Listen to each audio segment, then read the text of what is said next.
चिराग की पार्टी ने लोकसभा चुनाव के लिए अपने उम्मीदवारों की घोषणा कर दी है। हाजीपुर से खुद चिराग पासवान चुनाव लड़ेंगे, जबकि जमुई से चिराग के जीजा अरुण भारती ने नामांकन किया है।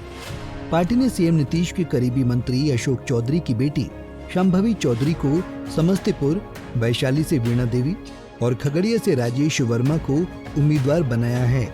पार्टी की ओर से टिकट मिलने के बाद सभी प्रत्याशी चिराग के घर पहुंचे और एक दूसरे को मिठाइयां खिलाकर जीत की बधाई दी। लोक जनशक्ति पार्टी से समस्तीपुर सीट से टिकट मिलने के बाद शांभवी चौधरी और उनके पिता मंत्री अशोक चौधरी भावुक हो गए। शांभवी चौधरी 25 वर्ष की आयु में चुनाव लड़ रही हैं और वो देश की सबसे कम उम्र की उम्मीदवार मानी जा रही हैं। जब शांभवी अपने पिता से मिली तो दोनों की आंखें भर आईं। अशोक चौधरी ने बेटी को गले लगाया और उनकी कामयाबी की कामना की। शांभवी ने कहा कि वो अपने पिता के संघर्ष और त्याग से प्रेरित हैं और उनके नक्शे कदम पर चलकर जनता की सेवा करना चाहती हैं। और पूर्व भाजपा नेता चित्रा वाघ ने शांभवी को टिकट देने का निर्णय लिया है। वाघ ने कहा कि शांभवी युवा पीढ़ी की प्रतिनिधि हैं और उनके चुनाव लड़ने से पार्टी को नई ऊर्जा मिलेगी। शांभवी अपनी पढ़ाई और राजनीतिक कार्यों के बीच संतुलन बनाए रखने का प्रयास करेंगी। उन्होंने कहा कि वो युवाओं के लिए रोजगार और बेहतर शिक्षा के अवसर पैदा करना चाहती हैं। वहीं इस बीच खबर आई कि पशुपति पारस की नाराजगी दूर हो गई है। बता दें कि एनडीए द्वारा एक भी सीट न दिए जाने के बाद पशुपति पारस नाराज हो गए थे।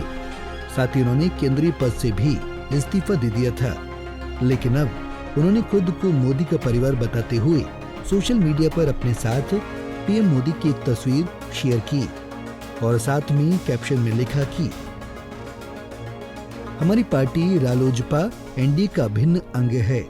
माननीय प्रधानमंत्री आदरणीय श्री नरेंद्र मोदी जी हमारे भी नेता हैं और उनका निर्णय हमारे लिए सर्वोपरि है एवं उनके नेतृत्व में एनडीए पूरे देश में 400 प्लस सीट जीतकर तीसरी बार रिकॉर्ड तोड़ बहुमत से एनडीए की सरकार बनेगी। साथ ही बिहार की 40 लोकसभा सीटों पर विजय प्राप्त करने में हमारी पार्टी का पूर्ण समर्थन है और रहेगा। वहीं पारस के इस पोस्ट के बाद बीजेपी ने भी राहत की सांस लेते हुए पशुपति पारस का धन्यवाद जताया और सोशल मीडिया पर पोस्ट कर लिखा कि माननीय प्रधानमंत्री आदरणीय श्री नरेंद्र मोदी जी के साथ रालोजपा के प्रमुख माननीय श्री पशुपति पारस जी, उन्होंने एनडीए गठबंधन को पूर्ण समर्थन दिया। साथ ही पूरे देश में 400 प्लस सीटें जीतकर तीसरी बार रिकॉर्ड तोड़ बहुमत से एनडीए की सरकार बनाने के लिए संकल्पबद्ध हैं। यहाँ आपको बता दें कि हाजीपुर सीट को लेकर चाचा पशुपति और भतीजे चिराग के बीच खूब बयानबाजी हो रही थी। एनडीए में दोनों सीट पर दावा कर रहे थे, लेकिन एनडीए ने यह सीट चिराग के खेमे में चली गई, जिससे नाराज होकर पशुपति पारस ने मंत्री पद से इस्तीफा दे दिया था। बता दें कि एनडीए के दलों में बीजेपी के खाते में 17 सीट, जेडीयू के 15, लोजपा राको 5 सीट तथा हिंदुस्तानी आवाम मोर्चा और राष्ट्रीय लोक मोर्चा को एक-एक सीट मिली है। पटना से अभिषेक कुमार सिंह की